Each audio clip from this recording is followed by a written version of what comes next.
Federation we तो फिर हम काम भी करें ना जी मिल के। ये these things should be A political, इस पर कोई सियासत नहीं होनी चाहिए। और मैं वेलकम करूंगा कि अगर इस पर एक स्पेशल ग्रुप या कमेटी बन जाए कि इसको right from day one two till now देखा जाए कि पाकिस्तान स्टील मिल क्यों प्राइवेटाइज नहीं हो। उस एक फैसले की वजह से कितना पाकिस्तान ब्लीड हुआ, how many hundreds of billions Pakistan lost, number one. Number दो, इन्होंने बिल्कुल सही बात की, $800 मिलियन जनरल मुशर्रफ के ज़माने में ट्रांजैक्शन हुई, इत्सलात को प्राइवेटाइज किया गया। उस प्राइवेटाइजेशन में 3 बिडर आए, और चूँकि मैं इसलिए कह रहा हूँ उसके बाद पीपल्स पार्टी की गवर्नमेंट भी रही, मुस्लिम लीग नून की गवर्नमेंट भी और PTI की गवर्नमेंट भी रही। None of these governments could solve it. Why? I have analyzed it. Why? Let me share it with you, but we are still trying to find a solution. वजह ये है कि 3 bids आई, the highest bid जो थी इत्सलात की थी, और 2 जो बिड थी, bid number 2, bid number 3, I am talking general Musharraf era. I studied this case and tried my best to get it resolve, but you know there is a limit.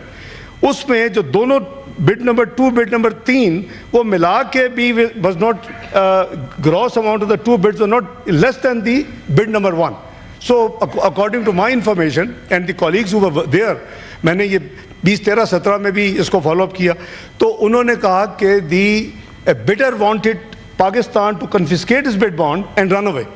तो general Musharraf और शौकत अजीज साहब ने बहुत मिन्नत तरले करके उनको मनवाया, और उस जल्दी में एक ऐसा एक कॉन्ट्रैक्ट साइन किया गया जिसमें यह लिखा गया कि कोई over few thousand properties of PTCL, those would be transferred in the name of PTCL।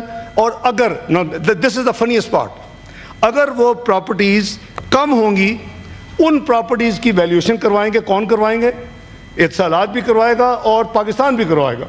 और कौन सी प्राइस ली जाएगी जो हायर होगी? I mean, look at it. This is where the fault lies. This is a fault line in this contract. I have studied this। और उसके नतीजे में को करीबन 3,500 से ज़्यादा प्रॉपर्टीज़ में से 2013 में जब हमने टेक ओवर किया, तो करीबन कोई 150 के करीब प्रॉपर्टीज़ अभी तक नहीं हुई थी। उसमें एक बहुत बड़ी प्रॉपर्टी कराची में है, KPT, वो जहाँ उनके एम्प्लॉइज़ हैं बहुत ज़्यादा टेलीकम्युनिकेशन के, क्या नाम है सलीम साहब, आपको पता होगा, बहुत बड़ी वो टेलीकम्युनिकेशन है। According to billions of rupees worth of property.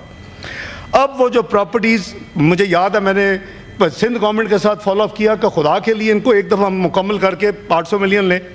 We ultimately reduce it to less than 30 properties. Sindh, Punjab government और सिंध गवर्नमेंट से करा, लेकिन वो जो बड़ी प्रॉपर्टी अभी तक नहीं हुई। तो ये जो 30 के करीब जो प्रॉपर्टीज़ आज तक रहती हैं, उन्होंने बकौल उनकी वैल्यूएशन उन्होंने करवा ली। और करवाई किससे? वो क्लेम करते हैं one of the Collier, one of the very known surveyor and valuers in the world। उन्होंने जो करवाई, उन्होंने